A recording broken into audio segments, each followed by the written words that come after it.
Hey everyone, welcome to Raj economics and commerce classes. मैं हूं नीरज कुमार और एमसीक्यू सीरीज का आज है डे नंबर 13, है ना।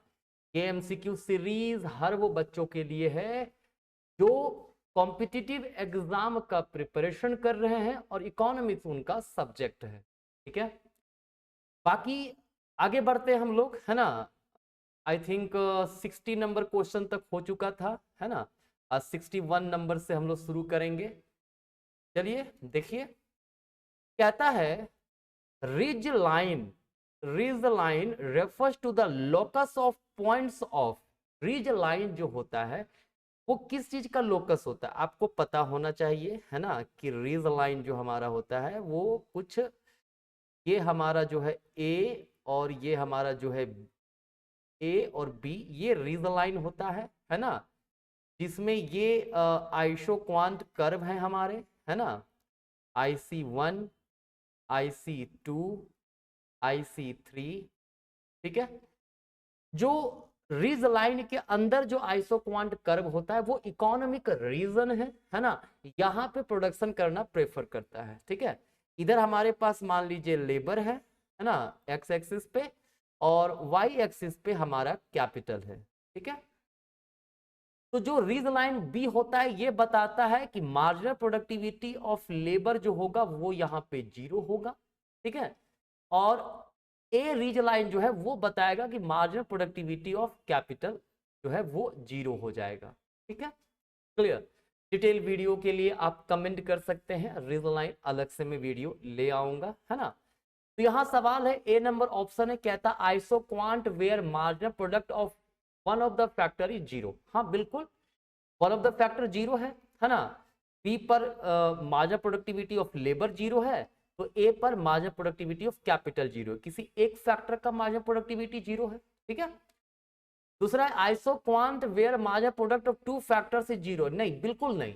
अगर एम बी लाइन पर MPL 0 MPK 0 दोनों 0 होता तब दूसरा ऑप्शन होता, ठीक है।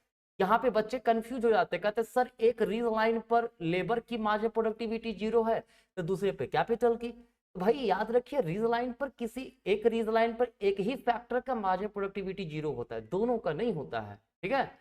तो हमारा ये ऑप्शन होगा नहीं, है ना। पहला ऑप्शन ही हमारा करेक्ट आंसर है, ठीक है, कोई दिक्कत नहीं है। तो इसका 61 नंबर क्वेश्चन का option number A, this is the correct answer. Clear. चलिए 62 नंबर है, कहता है the production function S equals x दिया हुआ है कितना, ए एल का पावर 3/5 के का पावर 1/2, ठीक है। Is homogeneous of degree. किस डिग्री का ये होमोजीनियस फंक्शन है, तो आपको पता होगा। होमोजीनियस फंक्शन पता करने के लिए हम लोग वेरिएबल के साथ लैम्डा पुट कर देंगे, है ना। 3/5, इधर भी लैम्डा के 1/2, ठीक है। क्या हो जाएगा ये हमारा ए लैम्डा का पावर 3/5, एल का पावर 3/5, लैम्डा का पावर 1/2 और के का पावर 1/2, ठीक है। क्या हो जाएगा, यहां से लैम्डा बाहर निकल जाएगा, 3/5 प्लस 1/2, है ना। दो लैम्डा है, दो है ना, इन दोनों का बेस सेम है, पावर जुड़ गया है। बचा क्या, ए एल का पावर 3/5, के का पावर 1/2, ठीक है। क्या हो जाएगा, x1 इक्वल्स लैम्डा का पावर कितना हो गया, 10 हो रहा है ना। तो इधर तो बार में 6 प्लस इधर हो गया 5/10, ए एल का पावर 3/5, के का पावर 1/2, ठीक है। देख लीजिएगा सॉल्व करके, ये हमारा यही था ना जी, 3/5 प्लस 1/2, तो नीचे हमारा 10 हो गया, है ना। 2 मल्टीप्लाई ऊपर प्लस यहाँ पे 5, हाँ ठीक है, सही है, कोई दिक्कत नहीं है ना। तो क्या आएगा हमारा, हमारा आएगा 11/10, मतलब लैम्डा का पावर 1.1 और इंटू ए एल का पावर 3/5, के का पावर 1/2। ये होमोजीनियस फंक्शन है, ठीक है।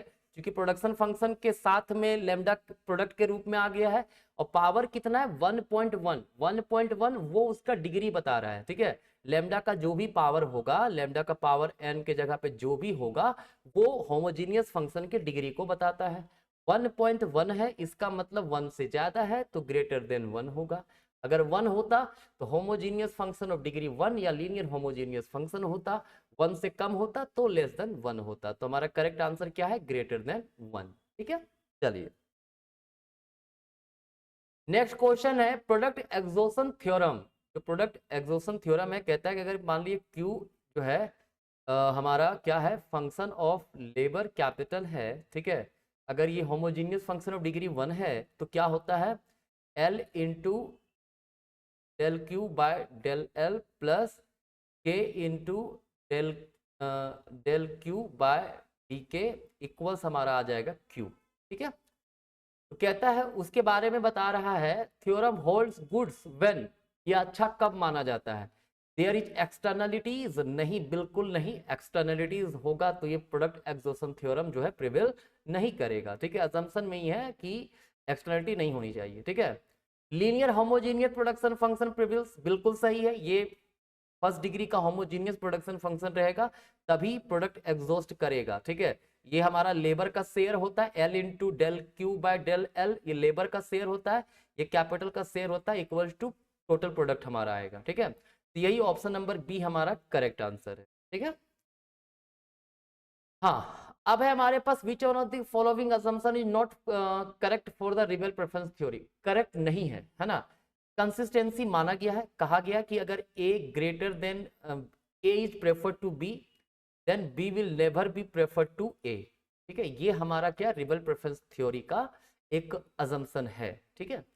ट्रांजिटिविटी मतलब अगर A is preferred to B, B is preferred to C, then A will automatically be preferred to C, ठीक है। रैशनैलिटी क्या होता है, मतलब कोई भी कंज्यूमर अपने गिवन रिसोर्सेज को इस प्रकार से यूज करना चाहता है कि उसको मैक्सिमम सेटिस्फैक्शन मिले, ये भी लिया गया असम्पशन। ये वीक ऑर्डर पे नहीं बेस्ड है, ये स्ट्रॉन्ग ऑर्डर पे बेस्ड है, ठीक है। तो ऑप्शन नंबर डी हमारा करेक्ट आंसर हो, ठीक है। याद रखिएगा ये चीज आप लोग, है ना। जो रिबेल प्रेफरेंस थ्योरी है वो है स्ट्रॉन्ग ऑर्डर पे बेस्ड, क्लियर। चलिए 65 नंबर क्वेश्चन कह रहा है a supply curve will have a price elasticity equal to 1, मतलब प्राइस सप्लाई इलास्टिसिटी जो है वो इक्वल टू 1 होगा कब, a straight line with a positive intercept, a straight line with a negative intercept. देखिए ध्यान रखिएगा ना आप लोग थोड़ा सा, अगर हमारे पास सप्लाई कर्व इस प्रकार का हो सकता है, सप्लाई लाइन इस प्रकार का हो सकता है, सप्लाई लाइन इस प्रकार से हो, ठीक है, कोई दिक्कत नहीं है। अगर y इंटरसेप्ट कर रहा है तो elasticity of supply greater than 1 होता है। अगर ओरिजिन से जा रहा है, ठीक है, तो elasticity of supply equal to 1 होता है। अगर x एक्सिस को इंटरसेप्ट कर रहा है तो elasticity of supply less than 1 होता है, ठीक है। ये तीनों याद रखिएगा। तो क्या होगा, straight line passing through the origin, option number see it will be correct answer, ठीक है, कोई दिक्कत नहीं यहां तक। हाँ, तो आज का ये आपका जो क्वेश्चन था, 5 क्वेश्चन मैंने बता दिया, ठीक है। बाकी अगर आप बीए इकोनॉमिक्स, एमए इकोनॉमिक्स के स्टूडेंट हैं, सीयूटी पीजी के स्टूडेंट है, यूजीसी नेट इकोनॉमिक्स कॉमर्स के स्टूडेंट है, या फिर टीजीटी पीजीटी इकोनॉमिक्स कॉमर्स के स्टूडेंट है, तो हमारा ऑनलाइन ऑफलाइन दोनों क्लासेस चलता है। ऑनलाइन क्लासेस करने के लिए आप हमारा मोबाइल एप्लीकेशन राज इकोनॉमिक्स RECC डाउनलोड कर सकते हैं, डिस्क्रिप्शन में लिंक दिया हुआ है। डिटेल में जानकारी के लिए इस नंबर पे व्हाट्सअप या कॉल आप कर सकते हैं, अप टू 50% का डिस्काउंट मिल रहा है ना। बाकी अगर आप रांची से हैं तो हमारा ऑफलाइन सेंटर रांची झारखंड में है हमारा, ठीक है, आप यहाँ पे क्लासेस आकर के ज्वाइन कर सकते हैं, ठीक है। चलिए, तो आज का क्लास यहीं तक, मिलेंगे नेक्स्ट क्लास में, तब तक के लिए आप सभी को धन्यवाद।